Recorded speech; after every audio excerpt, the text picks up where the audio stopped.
Hello and welcome to The Learning Curve, where we're talking to students from around the university about how they're adjusting to virtual learning due to the impact of the COVID-19 pandemic.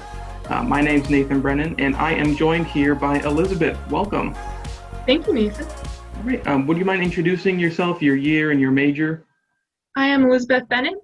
I'm a junior psychology major with a focus in neuroscience. I recently declared a major in data analytics, and I'm in the process of declaring a minor in music. Wow. So you must have a lot going on this semester. How are your classes going so far?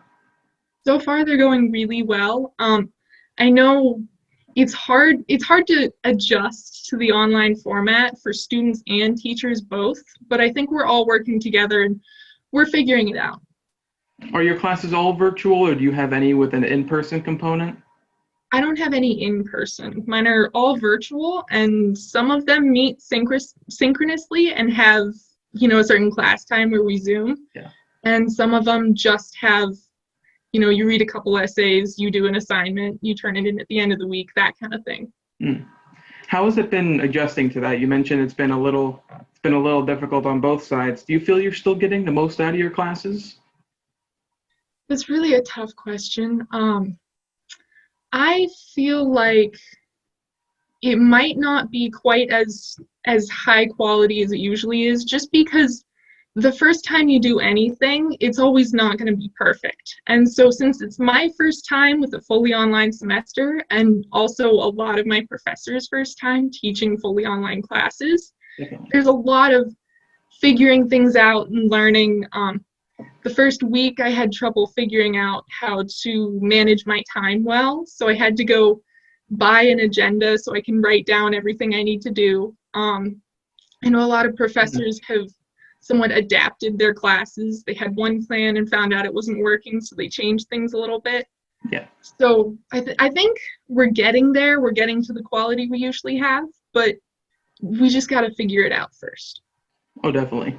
But thankfully, there is some good news that came out of this. You have recently been named the 2020 State APSCUF Scholarship Award winner.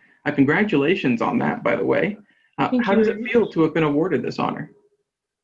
It's, it's kind of surreal, especially I get emails from professors saying good job. I received the announcement in email, and apparently the award will actually be given probably virtually to keep social distancing.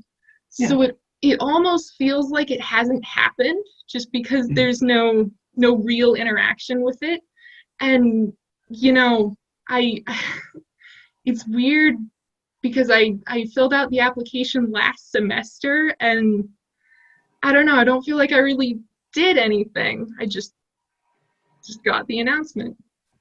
Well, thankfully, it will likely help you out in your pursuits at Edinboro and beyond. So, what are your future pursuits, especially like post-graduation? So, I'm not entirely sure what I want to do yet, but the current plan is to graduate with a bachelor's degree and then pursue a PhD, either in data analytics or in psychology, and then hopefully from there probably do a postdoc and then become a professor at a university. Oh, wow. Well, there has been, not to use the name, but there's been a learning curve in adjusting to this semester. What keeps you motivated to continue pursuing these goals when it may seem that not much is going on day by day? I know I feel that way a little bit with my classes. There's a lot to adjust to. What motivates you to continue going on? I think the main motivation that I have are just the people around me. My parents are wonderful and they're super supportive, and anytime I ask for help, they always help me out.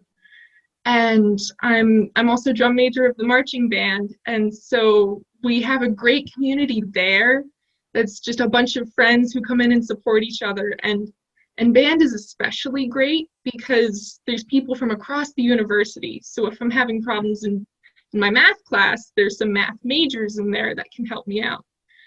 And the professors are wonderful, and they're willing to work with you and help you, and all of them have office hours so you can show up and ask if you have questions. So I really think the people are what's keeping me on track. They're really helping me through this semester. Definitely.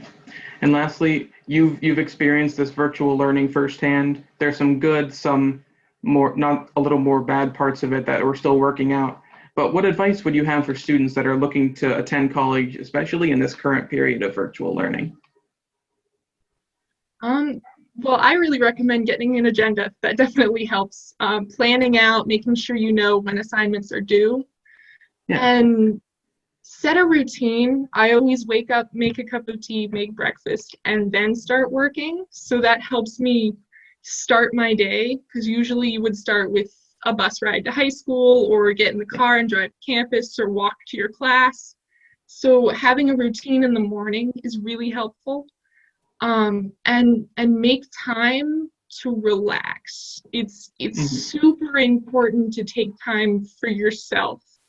In my American Experience class, we've been discussing some songs, and a lot of these songs people go out searching for themselves because they seem to have burnt out. They just spent all their time working, didn't budget any time just to relax and recharge, and because of that they felt lost. So make sure, it's especially hard when you're like me, working in your bedroom, you mix work and home life.